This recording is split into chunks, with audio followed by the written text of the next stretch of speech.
Good evening and welcome. For those of you who don't know me, I'm Deborah Satz. I'm the faculty director of the Center for Ethics in Society, and this is the 25th anniversary of the Ethics in Society program at Stanford, which is this amazing undergraduate program in ethics, and it's the 10th anniversary of the Ethics in Society Center. The slogan of the center is that we bring ethical considerations to bear on problems in our collective life, problems such as global poverty, climate change, inequality, international security, and we do that through teaching, research, and engagement.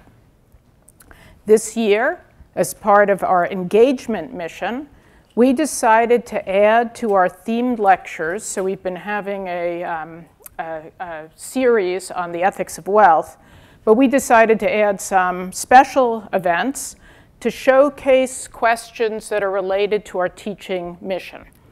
Tonight's panel is one of those events, and on May 1st, we're going to be hosting a companion event entitled, Does Studying Ethics Make Us More Moral?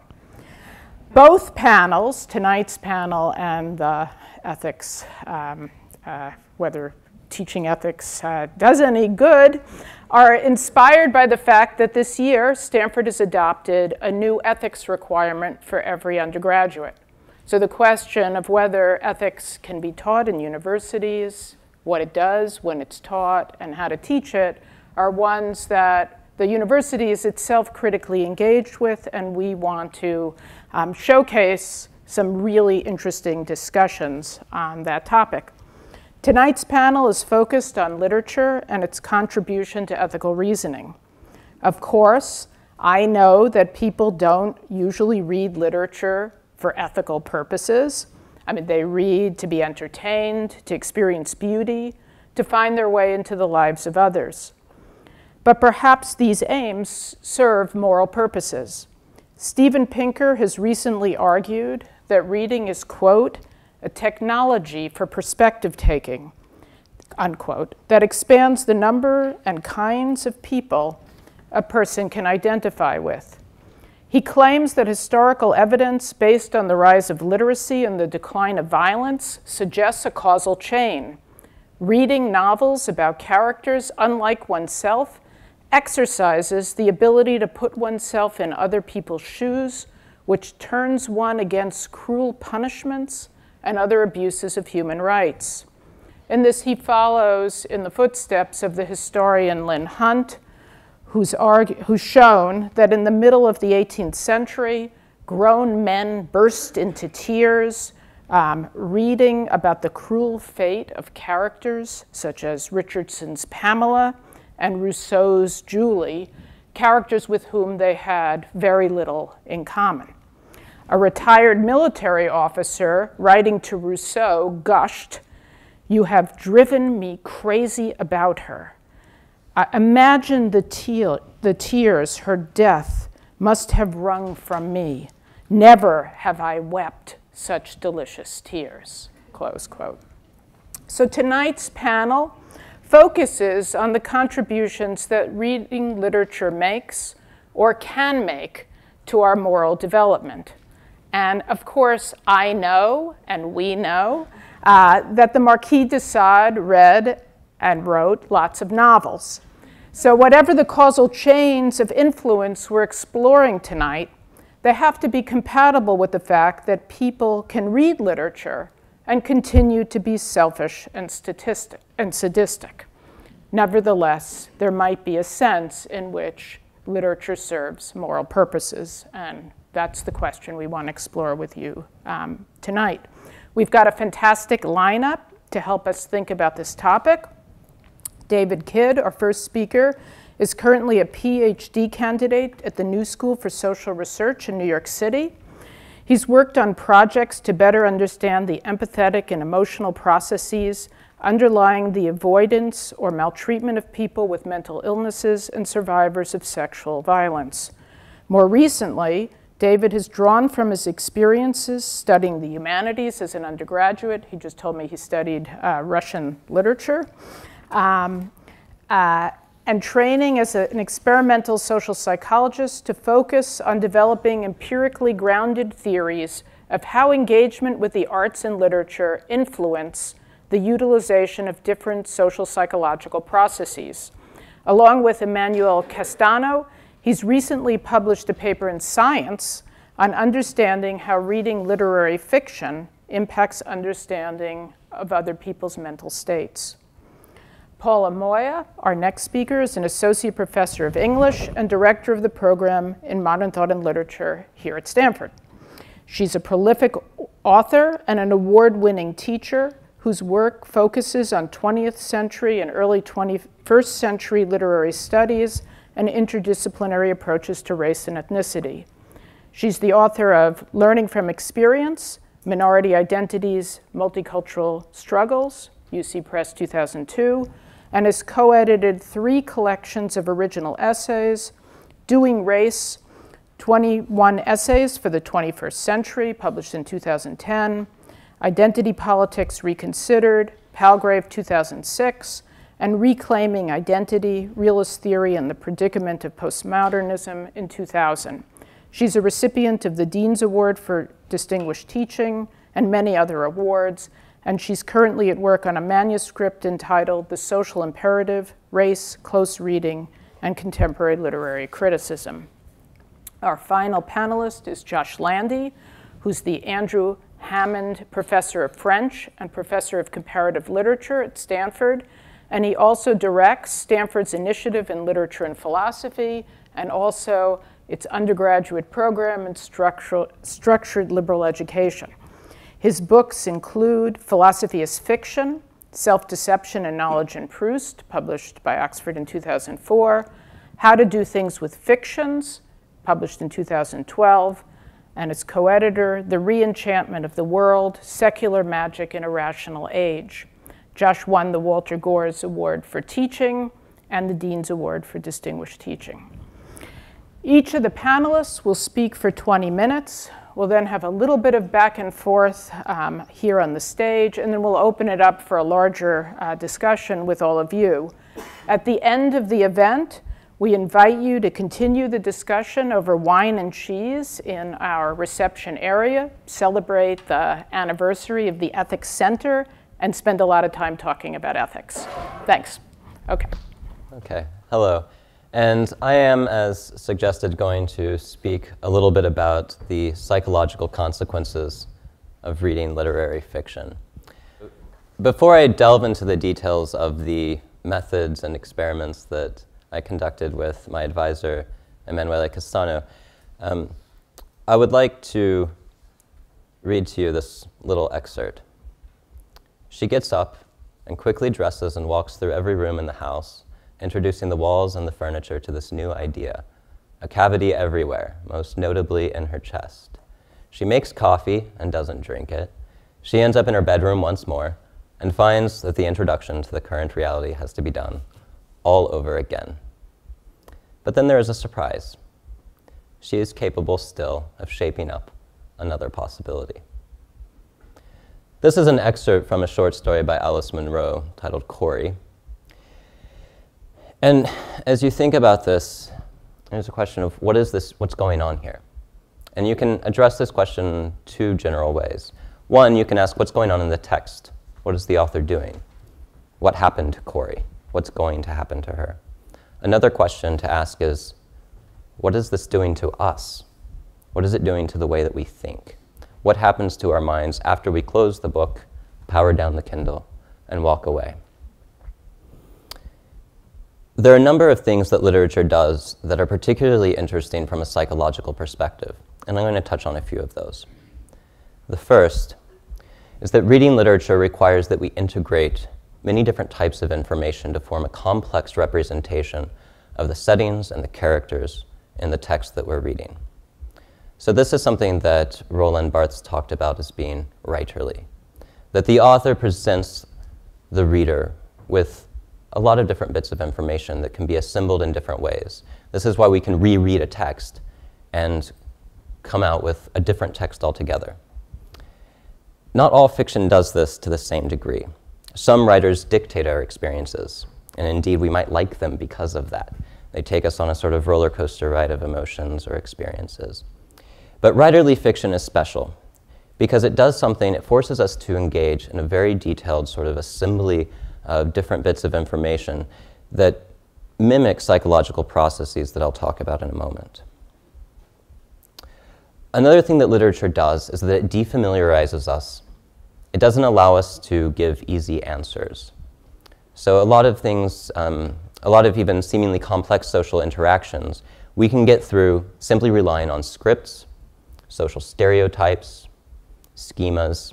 I can go to the grocery store, pick up a can of tomatoes, check out, without having to negotiate with a farmer in Italy, or even with the cashier. I might not even look at the cashier. So I can get through this very complex exchange without having to really form a nuanced representation of the people involved in that exchange. But literature doesn't let us do that. So a trip to the grocery store and say Don DeLillo's White Noise suddenly is not mundane. It becomes a memorable experience that allows us to explore the modern condition. Final thing that literature does is that it celebrates subjectivity. So for the most part, we manage to get through our daily lives with profound egocentric biases. So we tend to believe that other people see the world the way that we do, barring some pathology. And of course, we know this isn't true. We know that other people experience the world in different ways, but we certainly act as though they don't have different realities. Literature doesn't allow us to do that. Often we are presented with multiple characters, all of whom have their own goals, aspirations, emotions, and we simply have to accept that there is no single truth. Not all fiction does this. Some fiction does it more than other fiction. Mikhail Bakhtin pointed out that in Dostoevsky's novel, not only can we not rely on the characters, but we also cannot really trust Dostoevsky. And the consequence of this polyphony is that we have to contribute our own voice to this sort of discourse, to this dialectic. And in this way, literature is not just a representation of a complex social interaction. We will argue that it is a complex social interaction that brings online our most sophisticated abilities to mentalize, to consider the thoughts, the feelings, the emotions of others. This is something that psychologists like to call theory of mind. And broadly speaking, theory of mind is the foundation of human intersubjectivity. And as I alluded to before, we do not always have to use theory of mind. And social psychology is replete with examples where we do not take into account the subjective experiences of others. On the one hand, prejudice, stereotyping, objectification, all of these involve a dehumanization of others. But we also dehumanize in much more banal situations, going to the grocery store. This doesn't make us monsters, but it simply means that we have chosen to use, unconsciously, very efficient processes that make things run fluidly, but we miss a lot of the nuance. We miss a lot of the detail. Typically, people develop theory of mind. The failure to develop theory of mind normally is typically associated with pathologies ranging from some cases of autism to schizophrenia. However, researchers have turned their attention recently to variability in theory of mind in normally developed adults. And there are two basic types of variability to think about here. One is variability within individuals. So some people seem to be better at this than others. Another type of variability is across situations. So even though we have this capacity for theory of mind, we prefer the easy answers, unless something in our situation alerts us to the need to pay attention to the subjective states of other people. I'm going to focus on how literature is such a situation, that when we read fiction, it brings online the set of processes that we have but do not always use. To test this general prediction, we conducted a series of experiments to test the general hypothesis that participants who are randomly assigned to read literary fiction would perform better on tests of theory of mind. First, compared to participants assigned randomly to read nonfiction, compared to participants assigned to read nothing at all, and also compared to participants assigned to read popular fiction. I'll start with our most simple experiment. And here, we recruited participants online and randomly assigned half of them to read fiction. When they were randomly assigned to read fiction, they were in turn randomly assigned to read one of 3 short stories. We had another condition where participants were randomly assigned to read nonfiction. These texts, they're well written, they're interesting, but they're not about people. They're about potatoes, bamboo, and sparrows. Great to read, but we did not expect that these texts would bring online sophisticated tools for understanding subjective states of potatoes or bamboo. After we had participants read these texts, we then gave them a test of theory of mind called the Reading the Mind in the Eyes test. This test was developed by Simon Baron-Cohen and his colleagues, and it includes 36 items. And there is a correct, or at least a most correct, response to each of these items, with a score for each participant reflecting the total number of correct responses. And here are 2 examples. You're given very little information, just the eyes. Despite being given very little information, most people converge in agreeing that the top person is thoughtful and the other person is confident. There are negative emotion items. I didn't include them as examples. Critically, we wanted to see how people would do on this test. And as expected, participants assigned to read nonfiction did not perform as well as those assigned to read literary fiction. Importantly, this result remained significant after we controlled statistically for a range of other variables, including age, gender, how interested participants were in the text, how familiar they were with fiction coming into the experiment, as well as the emotions they experienced while reading. These were intriguing results, and we sought to follow them up. And we wanted to address the question of, well, we assigned people to read Don DeLillo and Lydia Davis and Chekhov. That's not representative of the most popular fiction that people can buy. And we had good theoretical reasons for believing that more formulaic genre fiction wouldn't demand the same sort of theory of mind recruitment that literary fiction would. There's more of a focus on plot than character. You're more likely to come across stereotypic characters.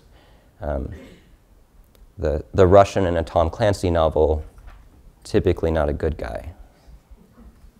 So in our second experiment, we put this idea to the test. Again, we assigned some participants randomly to read literary fiction, and this time we chose excerpts from the first chapters of novels that were finalists for the National Book Award.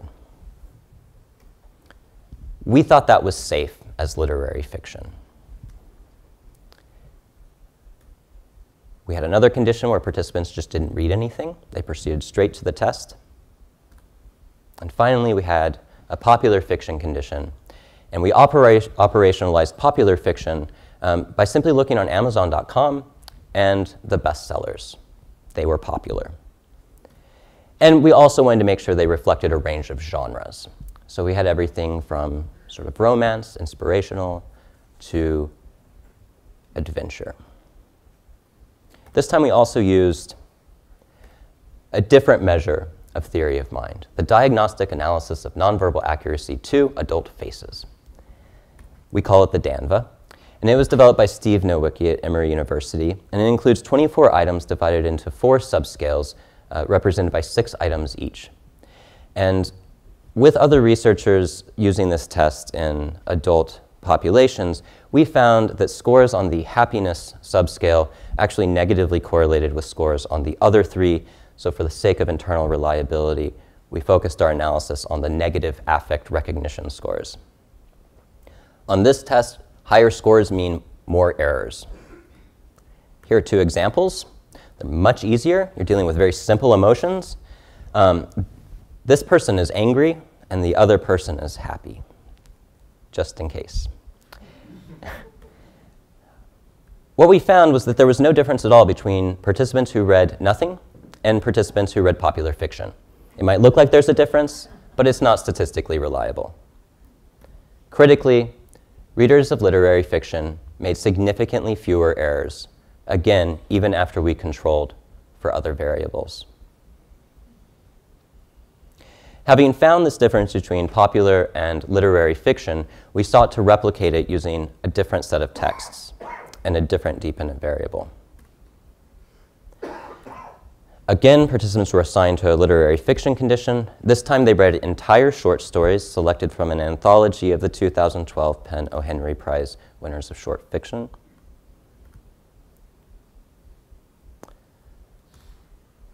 And then we had a popular fiction condition in which we used 3 short stories selected from an anthology of popular fiction. And these also represented a range of genre, from science fiction, romance, adventure, mystery. And critically, these are excellent genre writers. They represent, some would say, the best of the genre. So we didn't want to have a confound of the type of fiction and the quality of the writing. So we consider these to be well written, they're interesting, but they're genre, they're focused on the plot. Again, we used the reading the mind and the eyes test due to its better psychometric qualities, but our results were the same as in the second experiment, with participants in the literary fiction condition outperforming participants in the popular fiction condition on our test of theory of mind. And again, these results remain significant after controlling for other variables. There is, of course, more to theory of mind than reading faces. And increasingly, researchers have been interested in distinguishing between what they call affective theory of mind, which would be identifying and representing other people's emotional states, and cognitive theory of mind, understanding their thoughts. So we conducted a 4th experiment, again, comparing literary fiction and popular fiction. I'm going to go through the text a little quickly, but you can ask me about them later. And this time we added a new dependent variable. Not only did we keep using the reading the mind, the eyes test, but we also used something called the Yoni Test. This test was developed by Simone Chamay-Tsori and her colleagues in Israel, and it assesses both cognitive and affective theory of mind. It has been used in studies of people with psychopathology, and it's been used in brain imaging studies to distinguish between affective and cognitive theory of mind. And scores on this test simply reflect the percentage correct of 48 critical trials. And I'll give you some examples. So the central character here, John, originally called Yoni, but Yoni is not as common in the United States as a name as it is in Israel. And John here is thinking about that bee. So, good job. Here is a more difficult affective theory of mind trial. And John has a thing for that turquoise truck.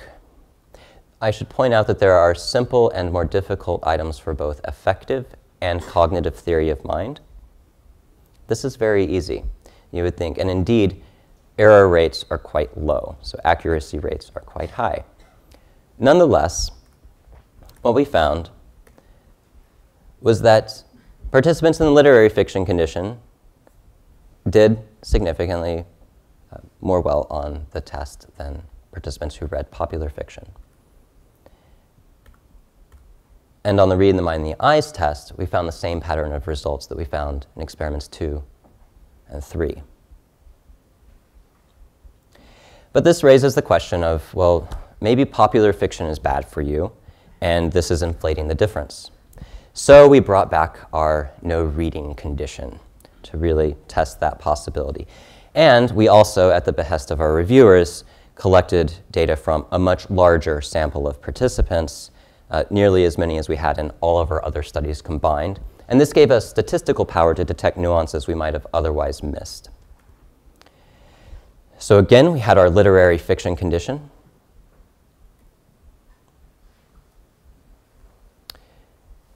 And again, we had our no reading condition and our popular fiction condition.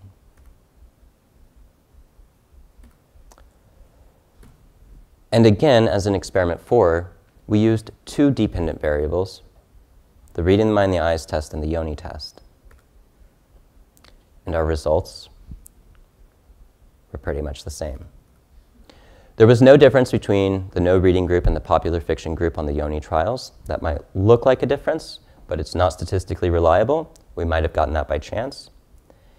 But readers in the literary fiction condition did significantly outperform participants in both of the other two conditions. Results on the reading mind in the eyes test, again confirmed, the participants assigned to the literary fiction condition outperformed those in the other two conditions. Based on these findings, we felt confident in arguing that reading literary fiction improved performance on the theory of mind tests that we used. Importantly, this effect did not depend upon the level of education of our participants. So some people have made the argument that literary fiction is only for elites, that you have to be trained to read literary fiction. And while I might agree that you have to be trained to talk about literary fiction in a certain way, this evidence suggests that if anybody picks up a work of literary fiction, at least in terms of how it makes them think about other people, it doesn't matter what level of education they have, as long, of course, as they can read the text. There were no gender differences. There were no age differences. And there were no differences based on familiarity with fiction coming into the experiment. We did find, and replicated previous findings, that people who were more familiar with fiction in general did better on our test of theory of mind. Critically, that did not affect the manipulation. So whether or not you're an avid reader or an occasional reader or you just don't read, if you pick up a work of literary fiction, these results suggest that it will have the same effect on you as it has on an avid reader. I wanted to say also, there are some things that we did not find. We did not find that literary fiction makes you a better person. We know of no good measure for better personness. We also did not find that literary fiction makes you more empathetic. This is critical. Theory of mind is not the same thing as empathy. It positively predicts empathy quite strongly. For most people, if we know how another person is feeling, we care. But not everybody does care. Indeed, if you want to con and manipulate people, being very in tune with their thoughts and emotions can make you very successful at that. And indeed, there is some evidence that among childhood bullies, ringleader bullies, actually sometimes have very high levels of theory of mind. Which makes sense. They know how to antagonize people. But for most people, knowing how other people feel does lead to prosocial behavior. Also, another thing we did not find that popular fiction is bad for you. It just doesn't affect theory of mind, so far as we can tell. So there are a lot of things we can get from popular fiction that are valuable, I am sure, but theory of mind is not one of them. Okay. I was going to talk a little bit about the correlates of theory of mind, but I'm running low on time, so you can ask me about this later. But I would mostly like to thank you for your time and attention and invitation, and I would like to thank Emanuele Castano, my advisor, and the New School for Social Research for their support. Thank you. So I want to start out by thanking Deborah Satz for including me in this and the Center for Ethics and Society. I'm very pleased to be here. And I'm especially pleased to be here with my colleague Josh Landy and this wonderful young man, David Kidd, who I am actually thrilled to meet since I'd read about the work that he's been doing. I find it really interesting and very productive, I think, for the kind of conversations that we want to be having. Does reading literature make you more moral? This is the question that has been posed to us today. And my answer to the question, in the form in which it has been posed, has to be no. Now this is so for at least two reasons. First, there is the long tradition dating back to and beyond what is commonly understood to be the first modern novel that sees reading literature as profoundly corrupting. So take the example of the inimitable Don Quixote. He became so caught up in reading that he spent his nights reading from dusk till dawn and his days reading from sunrise to sunset. And so with too little sleep and too much reading, his brains dried up, causing him to lose his mind. Our suggestible Don becomes so entranced by enchantments, combats, battles, challenges, wounds, courtings, love, torments, and other impossible foolishnesses that that the characters who inhabited the novels became for him more real and more important even than his housekeeper and his niece, without whom it is doubtful he would have been kept in clothing and comestibles. The great counterexample to the Don Quixote, of course, the example that gives some weight to the question of whether reading literature makes us more moral, is, of course, that of St. Augustine. The story, of course, goes that while he is reflecting in a garden, he hears a childlike voice telling him to pick it up and read. And when he does so, of course, he picks up the Bible, he opens it up to Romans 13:13 and 14, and it is the force of the word that comes to him through that work of literature that causes him to convert to Christianity. And of course, we all know that he goes on to become one of the leading Christian thinkers who has shaped doctrinal matters even unto our present time. It is Augustine's good example and Don Quixote's bad example that leads some people to suggest that the kind of literature we be allowed to read should be delimited or restricted. Such people might say that we should read the Bible, but we should not read Vladimir Nabokov's Lolita. We should read C.S. Lewis's Surprised by Joy, but we should not read John Leland's Memoirs of a Woman of Pleasure. But my second reason, and the reason we finally have to say that reading literature does not make us more moral, has to do with the slipperiness of the referent of the term moral itself. The multiplicity of cultures and their accompanying value systems ensures that any reasonably diverse group of people are likely to be unable to give any sort of substantive content to the concept of moral.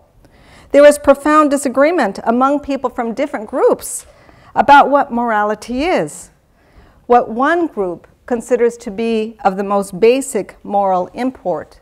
To abort a pregnancy is akin to murder. It is nothing short of sinful. Another would see as profoundly immoral. I am an autonomous human being with the right to self-determination regarding what happens to my body. The question posed to us does, however, point to a deeper underlying issue that gives us a way to reframe the query. And that is, how and why does literature affect us so profoundly that it shapes what we consider to be moral? And so let's think for a minute about what literature actually is. Literature is most usefully understood as a system of social communication in which culturally specific forms of linguistic aesthetic expression operate within a field of interaction involving a variety of sentient and non-sentient actors commonly associated with that field. Now, some of these actors are the humans to which we give the names of writer, reader, reviewer, publisher, or advertiser.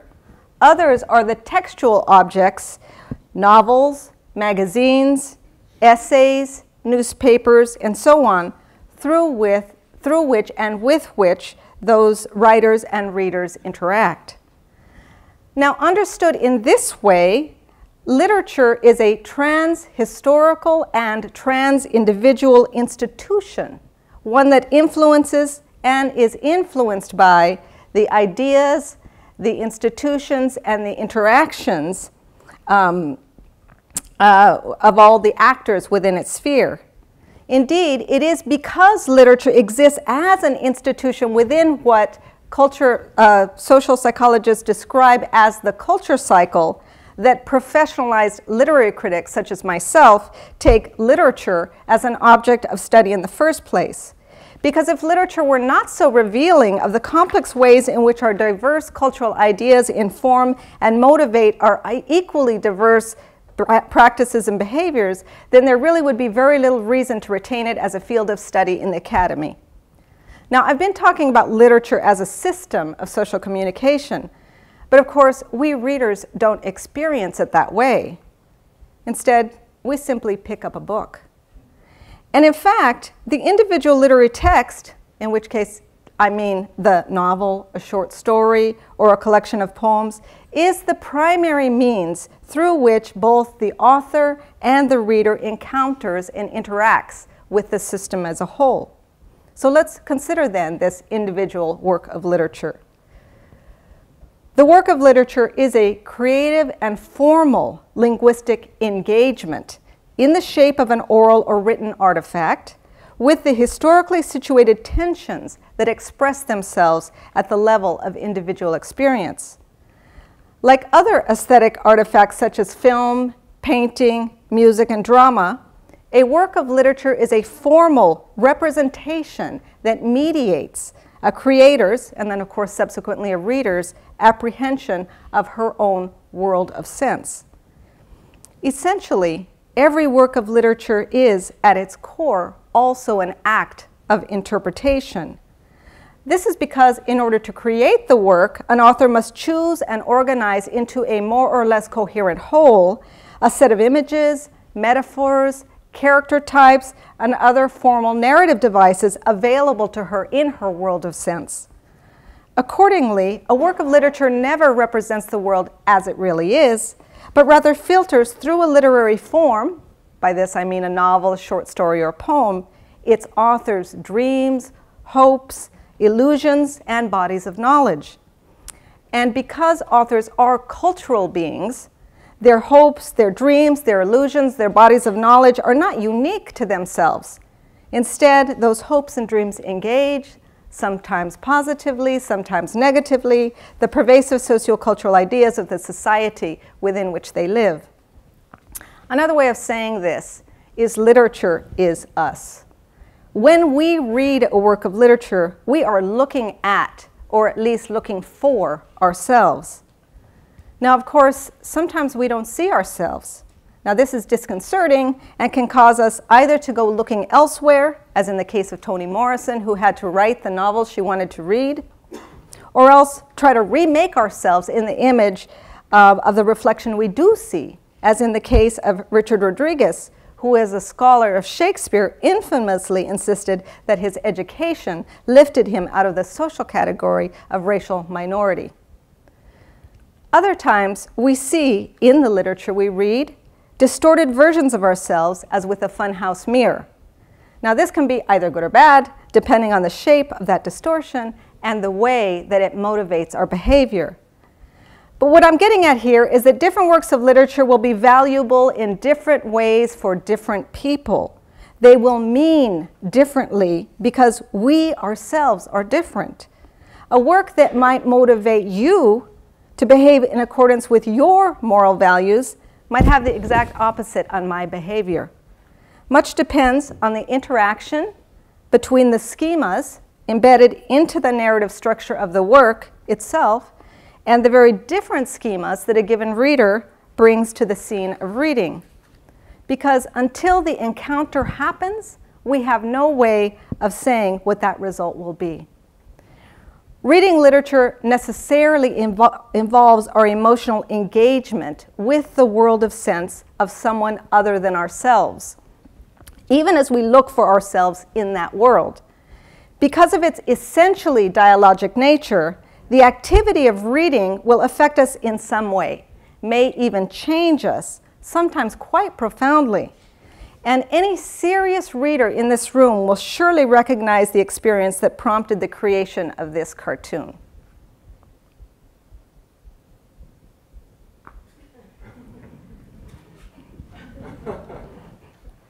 Right? When I saw that, I just laughed. I so understood it.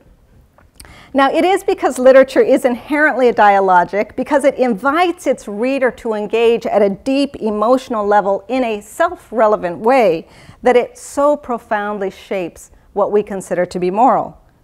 Okay, so reading literature does not necessarily make us more moral, nor does it give us definitive answers about what morality is. But this is not the end of the story. Literature is, I will argue, brilliantly suited to the exploration of what it means to be an ethical human being in a particular socio-historical situation. Now consider Toni Morrison's Sula. One of the reasons I am drawn to Morrison's work is that she writes as a way of delving into a question or a situation she finds intriguing or troubling. In a 1985 interview conducted by Bessie Jones, Morrison formulated the question that motivated the novel Sula. If you say you are somebody's friend, as in Sula, now what does that mean? What are the lines that you do not step across? Now, elsewhere in that same interview, Morrison explains that she views writing as a way of testing out the moral fiber of her characters in order to see how they respond to difficult situations. She writes, "Well, I think my goal is to see really and truly of what these people are made. And I put them in situations of great duress and pain, you know. I call their hand. And then when I see them in life-threatening circumstances or see their hands called, then I know who they are." Moreover, because Morrison regards writing as a process of moral and epistemic investigation, she does not write about ordinary, everyday people or events. Instead, she plumbs the hard cases, the situations where something really terrible happens. She explains, "That's the way I find out what is heroic. That's the way I know why such people survive, who went under, who didn't, what the civilization was. Because quiet as it's kept much of our business, our existence here has been grotesque." The process of writing a novel can thus be a mode of inquiry in which the answer surprises even the author. Now, in her interrogation of the lines you do not step across, Morrison depicts a number of relationships, some of which are more or less successful, others of which are twisted, even grotesque. The most important relationship in the novel, and I don't know how many of you have read this novel.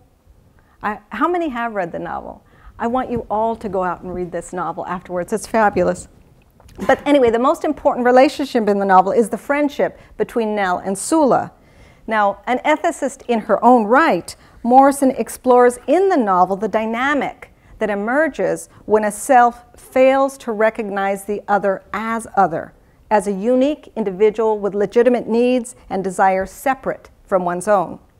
So as it plays itself out over the course of the novel, the friendship between Nell and Sula ultimately fails, not because Sula does not care about Nell, but because she confuses her own interests with that of Nell, and with those of Nell. Indeed, Sula's attachment to Nell is so strong that she thinks of them as two throats with one eye. Consequently, when the adult Sula has sex with Nell's husband Jude, she does so without shame or malice. It is only after Sula has sex with Jude, only after Nell refuses to forgive Sula the trespass on her marriage and her feelings, that Sula recognizes that she has overstepped the boundary that exists between them. Sula had clung to Nell as the closest thing to both a self and to an other and a self, only to discover that she and Nell were not one and the same thing. She had no thought at all of causing Nell pain when she bedded down with Jude. They had always shared the affection of other people, compared how a boy kissed, what line he used with one and then the other. Marriage, apparently, had changed all that. But having had no intimate knowledge of marriage, having lived in a house with women who thought all men available and selected from among them with a care only for their tastes, she was ill-prepared for the possessiveness of the one person she felt close to. Thus, we can think of Morrison's question, "What are the lines you do not step across?" as referring not just to the ethical imperatives, such as the one contained with the statement, "A friend never sleeps with a friend's husband," but also to the lines that constitute us as self and as other. Because Sula fails to consult something other than her own will and interests and fears and imagination in her interaction with others, she exhibits a curiously solipsistic form of selflessness. And because she pays insufficient attention to the scope and boundary of the self in her relationship with Nell, she inadvertently regards her friend with what the philosopher Marilyn Frye calls an arrogant I. Now, the novel's focus on the friendship between Nell and Sula suggests that Morrison is less interested in the type of bond associated with sexual or romantic partnerships than she is with the kind produced through character friendship. The novel does not refuse the possibility that a character friendship might include a sexual relationship. It does, though, remind its readers that they are not the same thing. Through Nell's inability to forgive Sula for having sex with Jude, the novel suggests that a self's ability to see the other with a loving eye, the ability, that is, to tell one's own interests from those of others and knowing where one's own self leaves off and another begins, can be difficult when sexuality enters the picture. According to the self-schema developed in the novel, seeing with a loving eye is incompatible with the idea that a self can ever own any part of another, even the other's time or sexual attributes. Nell may not have sought to aggregate Jude's being to herself as he does to her, but she does imagine that she in some way owns him, at least his sexual attributes, right? Thus does Nell also regard Jude with an arrogant eye. At the end of the novel, and after 25 years of loneliness without either Jude or Sula, Nell finally realizes that it was Sula and not Jude that she had been missing all along. The novel's final paradox, anticipated through its many other structural and thematic paradoxes, is finally revealed. What the reader who has borne faithful witness to Nell's realization about herself is now in a position to understand is that Nell had accepted as the truth of her life a culturally sanctioned narrative. According to that narrative, a romantic relationship with her husband should be her most important relationship. Should be the most important relationship Nell would have, and moreover, that Jude's decision to have sex with another woman compels Nell to occupy the role of the betrayed and victimized wife. It is only after Nell looks below the surface of that truth, only after she accepts her implication in the consequential events of her life in which she, Sula, and Jude all participated, that she can begin to free herself from the prison of goodness, blamelessness, and loneliness to which she had consigned herself so many years before. Once Nell accepts partial responsibility for what has happened to her, and then she is able to cry the cry that had eluded her so many years before, the deeply personal cry for her own pain. Only then is Nell able to mourn the loss both of Sula's friendship and of the self that she might herself have been if she had not shut Sula out of her life. Which brings us to the plaintively beautiful last line of the novel. It was a fine cry, loud and long, but it had no bottom and it had no top, just circles and circles of sorrow. In the end, Nell learns the hard lesson of who she is in relation to those around her, including her relation to herself as other. Over the course of the novel, and primarily through her depiction of the development and then the failure of Nell's and Sula's friendship, Morrison builds an argument through literature about the role of character friendship in the full development of the human self. The character friendship shared by Nell and Sula opens for both the possibility that their lives might have turned out differently. By being for each other companions, interlocutors, and true allies, Sula and Nell create for each other the possibility of being a fully realized, fully individualized yet relational self. Like enough to each other to share the kinds of experiences and attitudes common to young black girls living in Medallion, Ohio during the interwar years, they are also other enough to provide an escape from the loneliness and disempowerment of their solitary childhoods. Having discovered that they were neither white nor male, and that all freedom and triumph was forbidden to them, they had set about creating something else to be. So the unrealized alternative implied by the novel and implied by the failure of this friendship is that Sula and Nell might have remained friends to the benefit of both. Perhaps if Sula had understood that she and Nell were not two throats and one eye, but rather two mutually constituting but separate beings, perhaps if Nell had been able to see that her friendship with Sula was more important to the development of her fully realized self than her marriage to Jude, so that she could forgive Sula's unintentional trespass of the boundary between their two selves, then perhaps both of their lives might have ended up deeper, richer, and fuller as a result.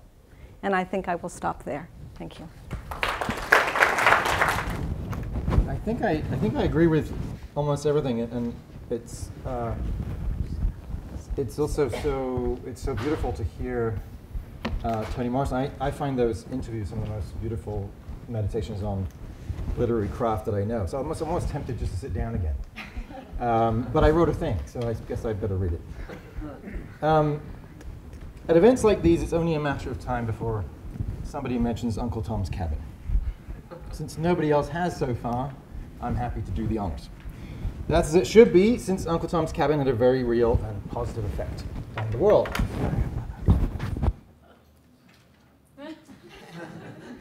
Nobody's here to do my hair and makeup. I don't understand. I feel gypped. Had a very real and positive effect on the world. Not so much in the South, admittedly, where it only hardened people's resistance to abolition, but certainly in the North, where it won significant numbers of converts to the anti-slavery movement. Faced with a result like this, I think it's extremely tempting to conclude three things. First, literature in general makes people moral. Second, this is an excellent thing. And third, this is the very justification for literature's existence, the reason it's not just entertainment. I'm here to challenge all three of those ideas. In spite of isolated cases like Uncle Tom's Cabin, very real but isolated, I don't think literature in general makes people moral. Second, even when it does, this is a more controversial claim, I don't think that constitutes an unqualified victory for the forces of goodness. It's a short-term gain, but very possibly a long-term loss. And third, there are all kinds of other reasons why literature is more than mere entertainment. And the whole debate about morality, I think, squashes those completely. In fact, one of my pet peeves is the idea that literature is either morally improving or useless. This quintessentially American idea is sadly totally false. There are other kinds of things. All kinds of other things, hugely important things that literature can do for us. Unfortunately, it's harder and harder to get people even to understand what that sentence can possibly mean now that moralism has such a stranglehold on literary studies. But I'll try to explain what it means at the end of my minutes here. Another of my pet peeves is that if you critique the ethical approach to literature, that must mean you don't like morality. If you don't believe the point of novels is to bring about political progress, that must mean you're a heartless monster who doesn't care about anyone but yourself. This too is a major confusion, not to say an injustice. Many people care deeply about social progress without seeing literature as the primary mechanism for its achievement. And I think they're right to see it that way. As I'm going to explain, if you want to address the problems of the world in a robust and long-term manner, there are other strategies you can adopt, strategies that bring about far less collateral damage. The first thing to note about moral improvement through fiction, and we've heard this before, especially from Paula, is that it isn't exactly the most reliable gambit. If you want to see that, all you have to do is attend a faculty meeting in a literature department. Present company, very much accepted. We're a bunch of raging narcissist divas who just love to throw our toys out of the pram. That's what we do. And look at me making that catty remark. All those years reading Austen, Proust, and Morrison, and I'm still a complete jerk. This is not a sign, not a good sign for the moralist view. And I'm not even the worst offender. History has offered some interesting examples of people even more unpleasant than me who have been big fans of fiction. Plutarch reports a tyrant, Alexander Phaearus, weeping at the fate of Hecuba and Andromache in the Trojan women, then going back the next day to dressing people up as bears and having them ripped apart by dogs. Similarly, as a famous true story, we don't know whether Plutarch's story is true, but famous true story, the Nazis famously wept while watching Antigone in Paris, then went back to their business the following day. Goebbels loved Shakespeare and Dostoevsky. And even, I love this one even more, if you want a creepy little historical factoid, Himmler loved Siddhartha, Hesse's Buddhist novel. As Suzanne Keen has pointed out, the most horrific genocides in history coincided with the highest literacy rates the world has ever seen. So in spite of Steven Pinker's argument and Lynn Hunt's argument, there are some real worries with that claim. The best we can say about literature is that its effects are not reliable. As they say in the medical profession, results may vary. So far, I've only been talking about nice works of literature. Hesse, Shakespeare, Euripides. But the fact is, of course, there are plenty of works on Santa's naughty list. I said before that Uncle Tom's Cabin usually comes up at events like these, but people don't often mention Birth of a Nation, that charming little movie in which the hero is the Ku Klux Klan. Yikes. Now, you might think, no problem, nobody watches movies like that. Wrong. Birth of a Nation was a huge smash. It made $18 million, which is about $200 million in today's money, a record that took over 20 years to be broken. Here's another fun fact. In 1998, Modern Library decided to create a list of the 100 best modern novels written in English.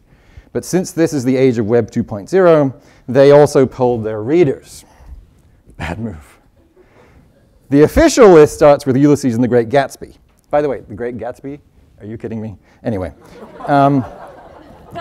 Guess who tops the readers list? James Joyce, Toni Morrison, Joseph Conrad? No, Ayn Rand. Point to you if you guessed that. Ayn Rand represents 4 of the top 10 novels in that list. And guess who accounts for an additional 3 of the top 10? L. Ron Hubbard. This brings me to the central point I want to make today. That point is this: be careful what you wish for. The idea that works of fiction shape readers' attitudes sounds really good as long as we're thinking about Uncle Tom's Cabin. But once you start encouraging people to go to novels for advice on how to live, you're opening the door to all kinds of unfortunate consequences. They may read The Fountainhead and come away thinking that everyone on welfare should be left to starve. They may watch the TV show 24 and conclude that torture is just a dandy idea. They may watch Edward Albee's play The Goat and decide, as someone I actually know actually did, that bestiality isn't so bad after all. They may read Lolita and decide, as somebody I also, to my embarrassment, actually did, conclude that pedophilia isn't quite such a bad thing after all. These are morally catastrophic results, but notice that they're the direct consequence of a well-intentioned idea.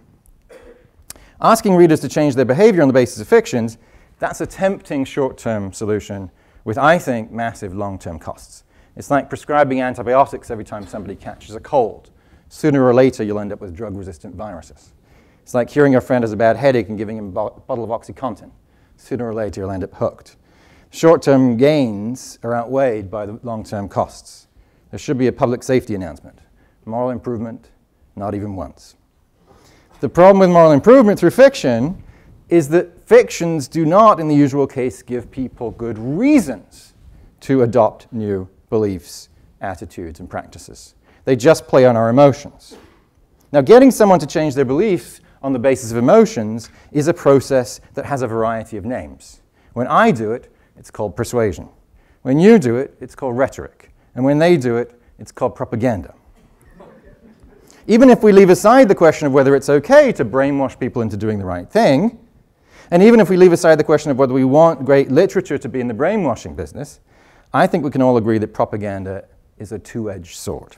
Anyone can use it, not just those on the side of the angels. For every Uncle Tom's Cabin, there's a Birth of a Nation. For every Bleak House, there's an Atlas Shrugged. For every Color Purple, there's a Turner Diaries, that white supremacist novel Timothy McVeigh left in the truck the day that he went to bomb the Oklahoma City building. Every single one of these fictions plays on its reader's empathy. Right? So in case you're thinking more empathy equals more altruism, not so fast. It's not just high-minded writers like Dickens who invite us to sympathize with Little Dorrit that play on empathy, but also writers of Westerns who present poor, helpless colonizers attacked by awful, violent Native Americans.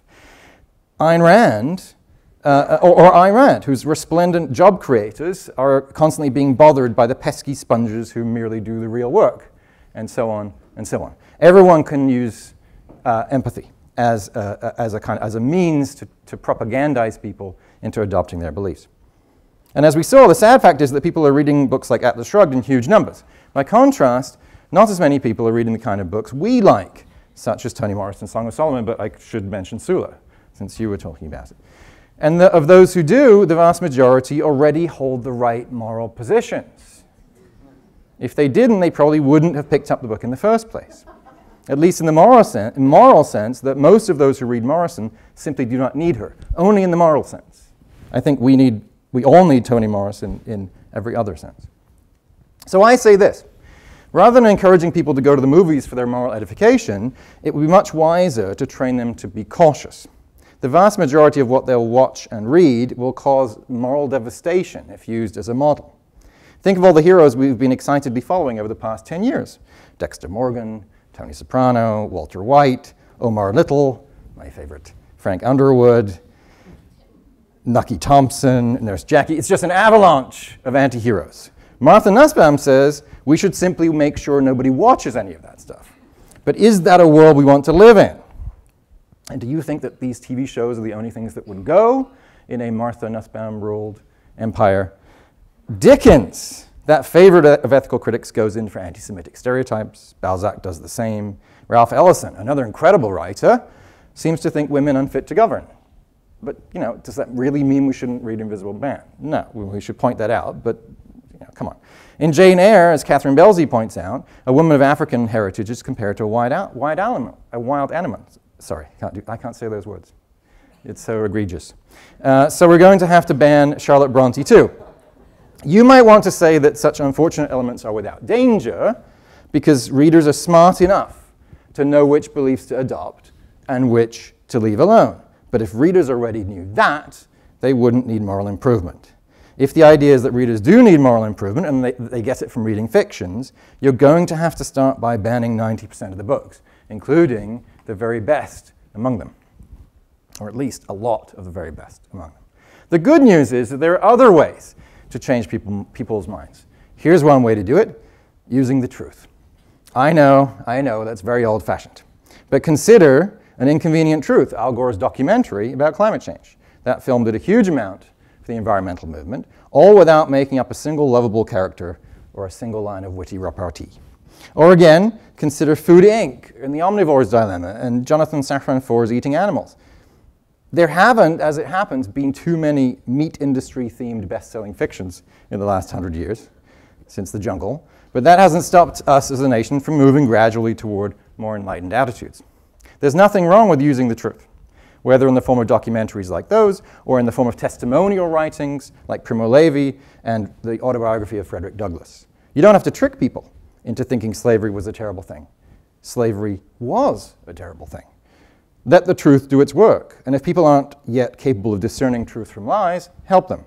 Cultivate their ability to separate good from bad arguments. That, and not propaganda, is the real purpose of education. Now, I know that rationality has acquired a bad reputation on my side of the quad. Literary theorists are always warning us about the great evils of using our brains to figure things out. Then, of course, they go home and write angry Facebook posts about all those idiot climate change deniers, but that's another story. Under such conditions, it might seem fun to see things like affect as the solution to all our social woes. Affect, and in particular empathy, is going to be the magic remedy that defeats our evil reason and brings us all closer to one another. That's a noble idea, but there are some very real problems with it. First of all, empathy is morally neutral. As Lisa Zunshine has pointed out, and as David pointed out in his talk, there's no guarantee that a rich understanding of other people's inner lives will lead to kindness, as opposed to manipulation or even sadistic cruelty. Second, empathy is unreliable as a guide to ethical behavior. Daniel Batson found that when subjects formed an emotional bond with a particular transplant candidate, they were perfectly happy for that candidate to jump the queue ahead of other people who had waited longer and needed it more. Where emotions rule, in-group bias and nepotism are always around the corner. Our emotions tell us to give the job to our friend, not to a stranger who deserves it more. As Adam Smith reminds us, we need reason to tell us this is wrong. And by the way, Steven Pinker believes that too. Steven Pinker says the ultimate goal should be policies and norms that render empathy unnecessary. So Pinker shares this view. Third, empathy is finite. Richard Rorty like to imagine people somehow reading their way to love of the entire human race. But we'd have to read at least one novel by a representative of every single nation, tribe, and creed in the world, which might take a bit of a while. And it's not clear that it would work even then. Our capacity for empathy is finite. At a certain point, we get what neuroscientists like Tanya Singer call compassion fatigue, something that, ironically enough, can lead to antisocial behavior. There's something sort of adorable about Rorty's injunction to do away with our desire for truth, listen to a bunch of what he calls sad stories, and then trust our hearts. But our hearts often tempt us to make deeply immoral decisions. If we all had to feel something for somebody before we could treat them with dignity and respect, that would be a terrible recipe for a moral system. We have to treat people morally even if we don't love them. We have to treat people morally even if we don't know anything about them. We have to treat people morally even if we've never heard of them. And we have to teach our children to do the same. On balance, then, the literature-morality connection is not good for morality. There's one last thing to add. It's also not good for literature. First of all, it's not a very good way of assessing value. Uncle Tom's Cabin is a notoriously awful work of fiction. But it did good work. Conversely, Invisible Man is a brilliant work of fiction. But one ethically minded scholar felt compelled to slam it for failing to predict the civil rights movement, as though that were some kind of crime against humanity. Second, the literature-morality connection is not a very good way of encouraging people to read. Try giving someone a novel and saying, here, read this. It will make you morally better. I'm not entirely convinced that would work very well, at least not in too many cases. Above all, the literature-morality connection is a recipe, as I was saying at the beginning, for obliterating all the things literature is really good at. It tempts people into thinking that literary works can offer only one thing besides entertainment, namely moral improvement. The fact is, however, that some works offer entertainment, some offer consolation, some offer mental training, some offer models for self-fashioning, some offer a renewed contact with the world. And most relevantly for our purposes, many works of fiction, and here I'm agreeing with Paula Moya, many works of fiction help us to know where we stand. Knowing what your values are. As Amy Mullins says, that's morally significant, but it's not necessarily morally improving. You might even say it's the mark of a truly great work of literature, as it is the mark of a truly great friend, that it doesn't try to improve you. It just tries to help you be who you are. So putting it all together, moral improvement through literature doesn't happen as often as we sometimes like to think. Even when it does, that's probably a bad thing in the long run, because it means the benefited party is susceptible to propaganda. She could easily be corrupted later on by Atlas Shrugged or 24 or even Jane Eyre. If we don't want to censor more or less everything, including the best stuff we have, we do better to tell her to change her reading strategy. And that's okay, because the Rortyian policy of extending our empathy to the entire world one group at a time is a fantasy. We can do a whole lot better. I'll leave you with a plea to all the budding writers in the room. If you want to have readers share your experiences from within, write a memoir. If you want to inform people, make a documentary. If you want to write a novel, for God's sake, do something else with it. Thanks. So that was great. Thank you. As I was hoping, there would be some friction and heat. I wanted to just, before I open it up to the audience, ask the panelists to reflect on. So David gave some powerful empirical research that supports the idea that literature is good for the understanding of other people's minds, to be able to think about other people's perspectives. That, of course, is very different than empathy. It's very different than morality, but it seems like it's a really key piece of a picture. If you can't do that, then all the other stuff you might try to substitute for and build, institutions, but for you, navigating your way in life and trying to treat people well, this seems like a crucial piece. So I just wonder how far, this is particularly to Josh, how far you want to go in distancing yourself from the way literature might contribute to the theory of mind, which itself might have some relationship to acting better.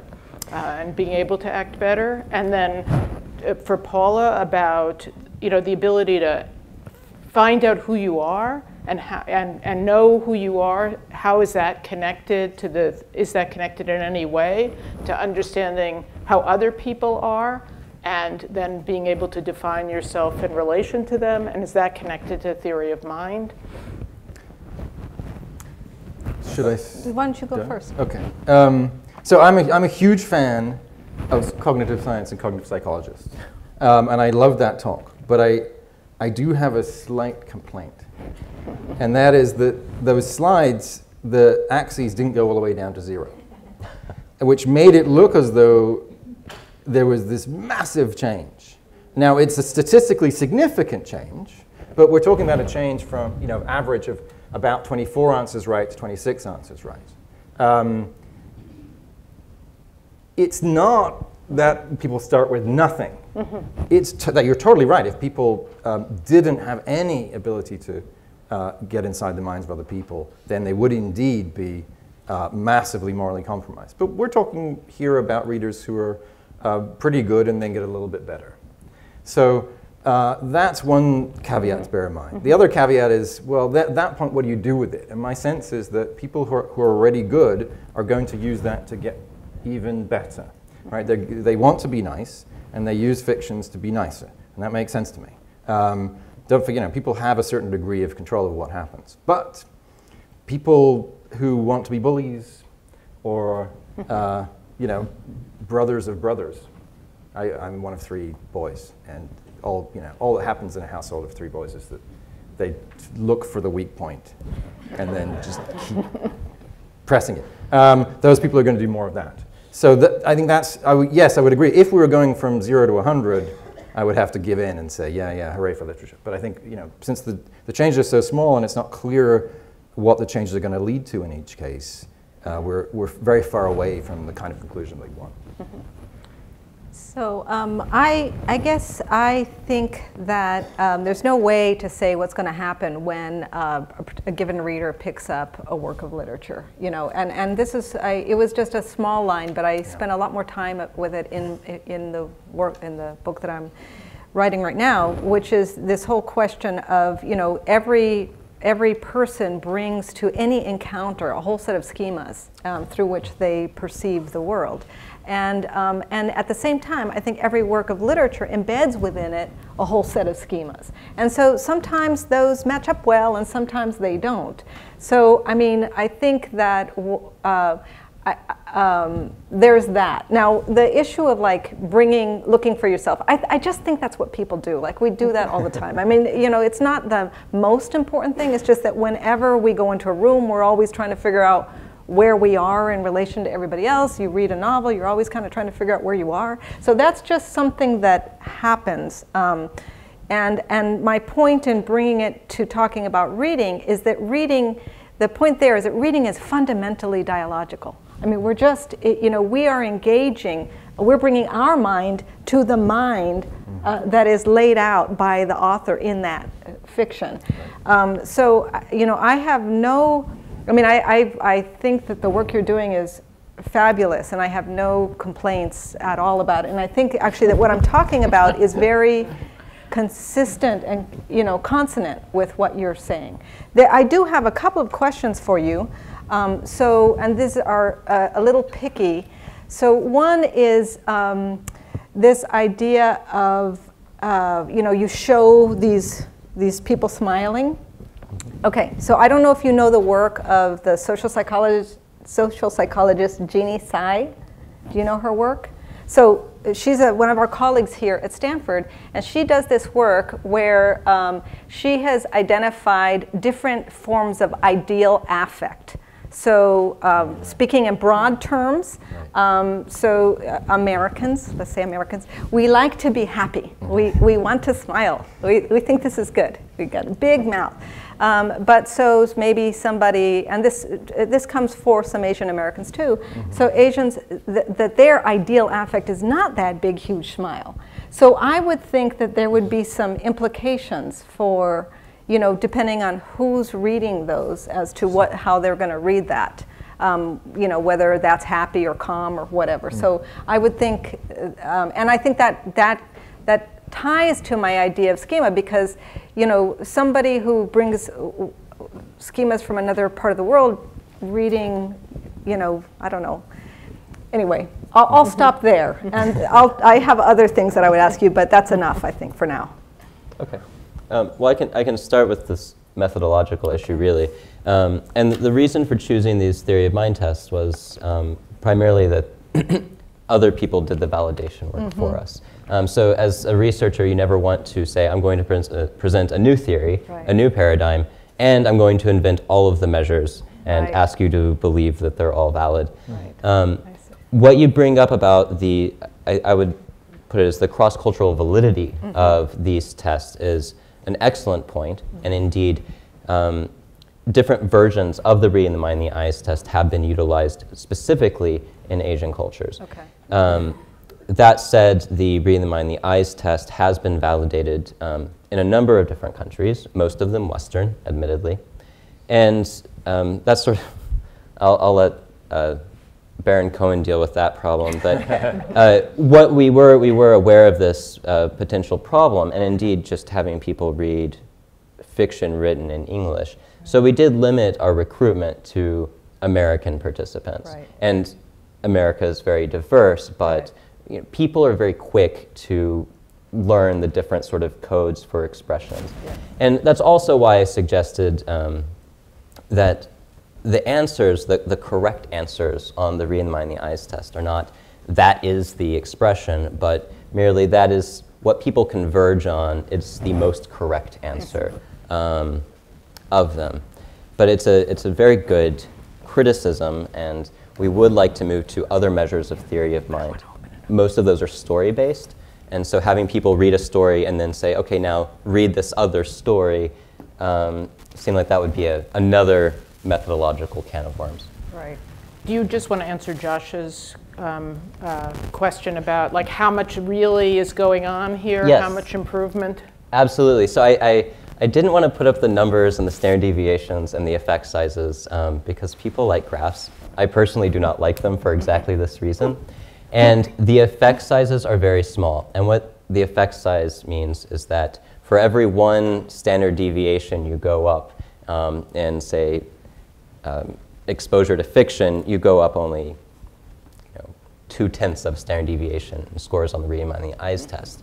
Now, we also assess people immediately after they read. So we have no idea how long these effects persisted. And indeed, I would be completely blown away if by having people read a short story, we changed their lives. That would be amazing. Although it does happen, you know. Right, but for different reasons probably. That's more of a content level. But on a process level, what we are showing really is a priming effect. So this is really sort of a situation where ordinarily we use these schemas, these simple ways of thinking, perhaps the moral codes that we already live by. When we are exposed to fiction, we have to use literary fiction. We have to use more sophisticated psychological processes that do draw our attention to other people and might actually shake our moral foundation. So I think that what fiction does is it doesn't, some fiction can try to act as propaganda, but I think for the most part, literary fiction simply makes everything more complex and doesn't allow us to say this is right and this is wrong. So maybe we'll descend into moral relativism. So I mean, I think Josh is right about one thing, which is, literary critics are often very reluctant to make, definitive statements like this is X, right? Because we could always start qualifying and, complicating. But I do think that if there is one thing that reading literary fiction does, is it helps build additional schemas for the world. So I don't know, a simple way of saying this, I think it does make us smarter, So I agree. That's a nice affirmative definitive thing. So I want to open it up now to questions from the audience. I may have misperceived what you were saying about Margaret Mitchell, Gone with the Wind. But you seem to say that in the North it was good because it turned people into Uncle Tom's abolition. Cabin. Sorry. So Gone with the Wind. But then in the South it hardened their position. So clearly it wasn't doing what I consider to be good of turning someone into an abolition in the South. So it couldn't be having an effect to help somebody's morals. Yeah, I agree. I still think it's the hardest case for people like me who want to argue the position I want to argue, because in the North, at least, it really did do some good. And of course, it depends on your view of history. If you have the view of history that says, well, abolition would have happened without the Civil War, and if you're the kind of person who thinks that some number of more years of slavery would have been an acceptable moral cost given the saving of lives, then you might think, boo to Uncle Tom's Cabin. I don't really take that view, but I do agree with you that where I agree with you is to say it didn't transform every person who read it from a slave owner into an abolitionist. That's a pretty high threshold, though. Right, but that's what I think people have this idea that, you're... Hi, I have one question, and I'm coming from a very non-scientific view. I'm one of the humanities persons, so you have to forgive me. Recently, I've heard about this study, but another study I've heard of is recently that literature equips people to deal or handle ambiguity better. And this might attest more to the schema forming or perspective taking thing that we're talking about, which is it's not so much of an issue as of is it going to shape me as a person so much, is it going to expose me to different ways of being and doing in the world that in fact equip me to realize that the way I do things will not make me prone to, come down on one side or another without questioning my own assumptions and my own biases. And I think that, in fact, can actually condition moral development in a person, of course, because you're not going to be a dogmatic fundamentalist. You're going to be a person who's very cautious about how you form your ideas and how you express them with other people. Not that literature caused that, but it certainly is a toolbox with which that you can use to become more that way. So, and I'm opening this up to anybody on the who might have a reaction, gut reaction, or an absolute abhorrent rejection to that. I don't know. Anything would be great. I mean, that was more or less what I was suggesting, that I think it does. I agree with you. I think that it does do that. It helps build different schemas. It introduces us to the fact that there are. And, that's what we can't say is it's going to happen the same way for all people with the same work of literature. It just depends. But yeah, I agree, more or less. Okay, so this is a question mainly to Professor Landy, but I also want to get Professor Moya's reflection about it. It seemed to me, Josh, that the most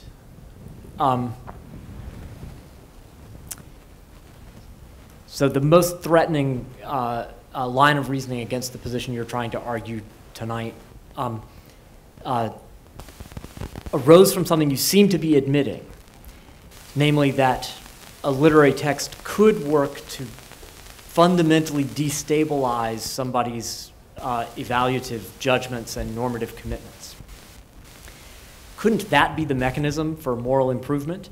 And wouldn't the mechanism start from exactly the kind of emotional state that Paula was trying to get us to think about by putting the cartoon up, where a set of evaluative assumptions that we had becomes destabilized by the emotional engagement with the fiction, and we have to rebuild our normative commitments from the ground up. And that opens up the possibility of, or that makes them vulnerable to the kind of rational criticism that you were inviting us to engage in, and that might be a necessary condition for some people for engaging in that kind of rational self-reconstruction. Okay, so I agree with that way of presenting something that could happen and could be salutary, but I disagree with the idea that it could come under pressure, that it's somehow, I could challenge the rationality of that. That doesn't seem to be subject to the worries that I was talking about. Because why not? I mean, so one thing that, literature, fictions in the general sense don't argue for things, but they can present counter-examples, arguments. So why not think, and certainly different schemas, and as David was suggesting, this sort of Barthenian encounter between different possible positions. So why not say that it's rational while reading to put pressure on your own normative commitments? Maybe even to the point of thinking to yourself, yeah, I'm going to rebuild these from the ground up. There's nothing irrational about that. It's very different from reading Ayn Rand and saying, thank you, Ayn, you have shown me that anyone who is not currently doing very well is a sponger. It's completely different. So just to add in here, I think that different works of literature can really cause you to question your fundamental moral commitments, but it can only do that if it's profoundly moved you in some way. I mean, literally moved you off of the space, right, from thinking this way to another way. So there has to be a quality of engagement with that work of literature. But what you can't guarantee is what direction you're going to move. Right, exactly. Exactly. This question's mainly for David, but I'd also be interested in what others have to think in a broader version of this question. So I'm wondering if you think literature can enable a better understanding of the thoughts or emotional states of others if those others are non-human, and how we can test for this. I'm going to do the scientist. Don't you here. have that machine that tells us what cows are thinking? Right. Well, for adults, I don't know. However, among children, storybooks have been much more studied in terms of theory of mind. And there's a lot of interesting work looking at the way that animals are used in children's fiction to help children engage in empathy or theory of mind without the risks that happen when we engage with people. It's very threatening often to engage empathically with people. And this speaks to Tanya Singer's work on compassion fatigue. And so for children, it can be easier to relate to a pigeon going through a difficult family situation than another person. So certainly anthropomorphism, I think, happens a lot. I don't know if it's been studied much in terms of perhaps sensitivity towards animals in adults, but it's an empirical question. In literature, it's a creative writing. The author creates, and you have believable characters, perhaps. That doesn't mean they're real characters. They're created characters. So when we talk about being empathetic to others in literature, we're not talking about being empathetic to real people, but to made-up people. And these may be very interesting people, exciting people, but that doesn't mean they're like people in this room, really, what goes on in those other people's mind. So how can we can enjoy this creation, but how can we say it really teaches us anything about how people really are? I can simply say that I think you're absolutely right. I think that a lot of writers grapple with the same issues as psychologists, and neither psychologists nor writers really have it all figured out. However, I'm really focusing more on a process level than a content level. So it's not about what writers explicitly tell us about who this group of people are or what this person is like, but it's about the processes that we have to use to read the fiction. So whether or not the character is believable or psychologically real doesn't keep us from doing our very best to try to understand that character. And so I think at that point it brings online these processes that when applied to real people might lead to a better understanding. And so I'm going to move away from the scientific thing, but I mean, just one thing to always keep in mind is because a work of literature is a created entity and is created by somebody, that in a way our engagement with that is an engagement with the mind, with the world of at least the author. Now, different authors are better and worse at creating more or less realistic or characters that we can see some kind of reference to people in the real world. So they can, I mean, it's a proxy, obviously. I mean, the thing that I would worry about animals, for instance, with Nina's question here, is that, I don't know how well humans can represent what goes on in the mind of an animal. And, so that would be the one concern I would have, is it would always be so mediated, right? So it would be hard we can only imagine, whereas at least for literature, there's different kinds of people who write literature. I'm wondering about the example of an inconvenient truth. And I guess my question is, if we elevate that as a text that is moral, would you say that some form of writing or culture is is moral. It seems to me it's a little hard to make that distinction between texts that are factual and texts that are not, fictional. I mean, an inconvenient truth, it stands on top of, it doesn't exist except that film exists, right? And film, it's hard to imagine the history of 20th century film as though it were just documentaries. So we can't really imagine that film arising except out of a larger cultural system. And that system seems very hollowed out if we sort of imagine film without its fictional parts. Or if we imagine journalism, the history of journalism, the history of political writing, the history of philosophical writing, in a world where that was leached out or separated rigorously or rigidly from fiction. We can think of the Enlightenment, Diderot, Rousseau, where that line is so amorphous. And I think it's hard to imagine any nonfiction writing, any really systematic history of nonfiction writing or conception of nonfiction writing that actually wouldn't follow fiction, right? Why do we have the category of nonfiction? It doesn't come first, I think. I think it comes after the category of literature. So I'm wondering if all those other texts that would be necessary for truth or fact, which I also think are good things, would be a little harder to disentangle from literature. Totally disagree on all counts. Let me see if I can remember all three counts. First, that literary works come first. In fact, history suggests the opposite, that what you get first is the nonfiction genre, like The Saint's Life. And then later on, you get the fictional version of that. Yeah, but remember what fiction actually means. You guys are English professors. You can't pull that on me.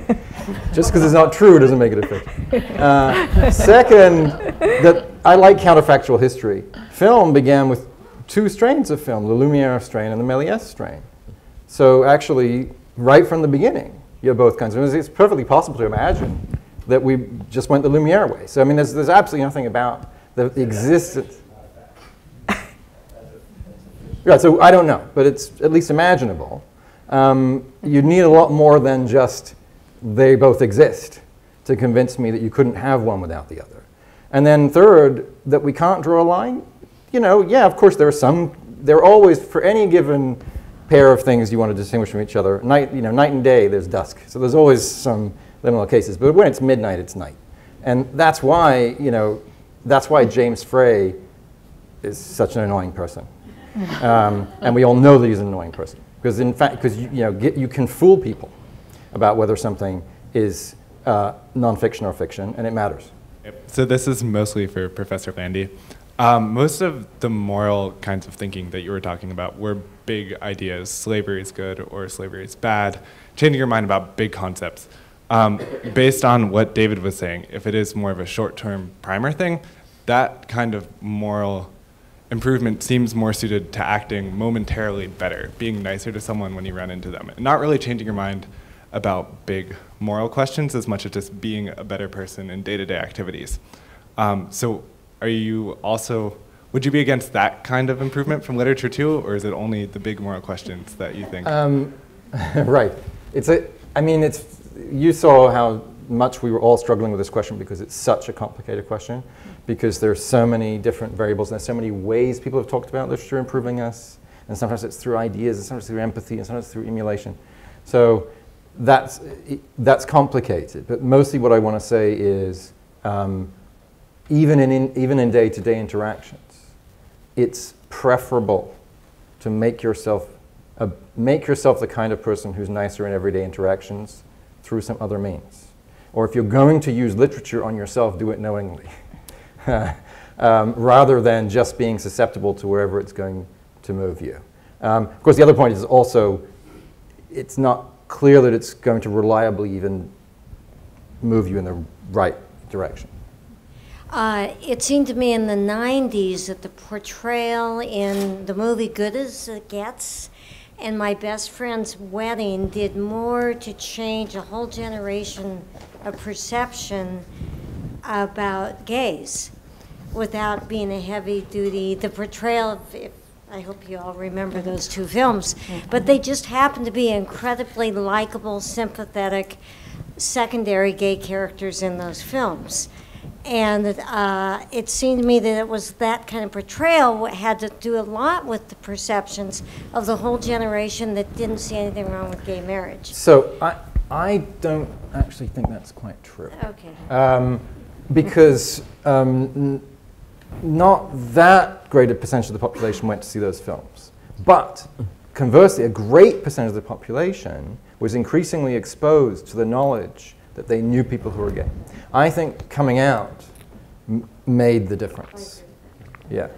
Anyway, but my question was, have there been studies with people with lack of social intelligence, specifically Asperger's humans, and maybe in prison populations with gangs, bringing together gangs and using literature to make gangs more, less hostile to each other, and helping autistic or Asperger's children more sensitive to the feelings of others?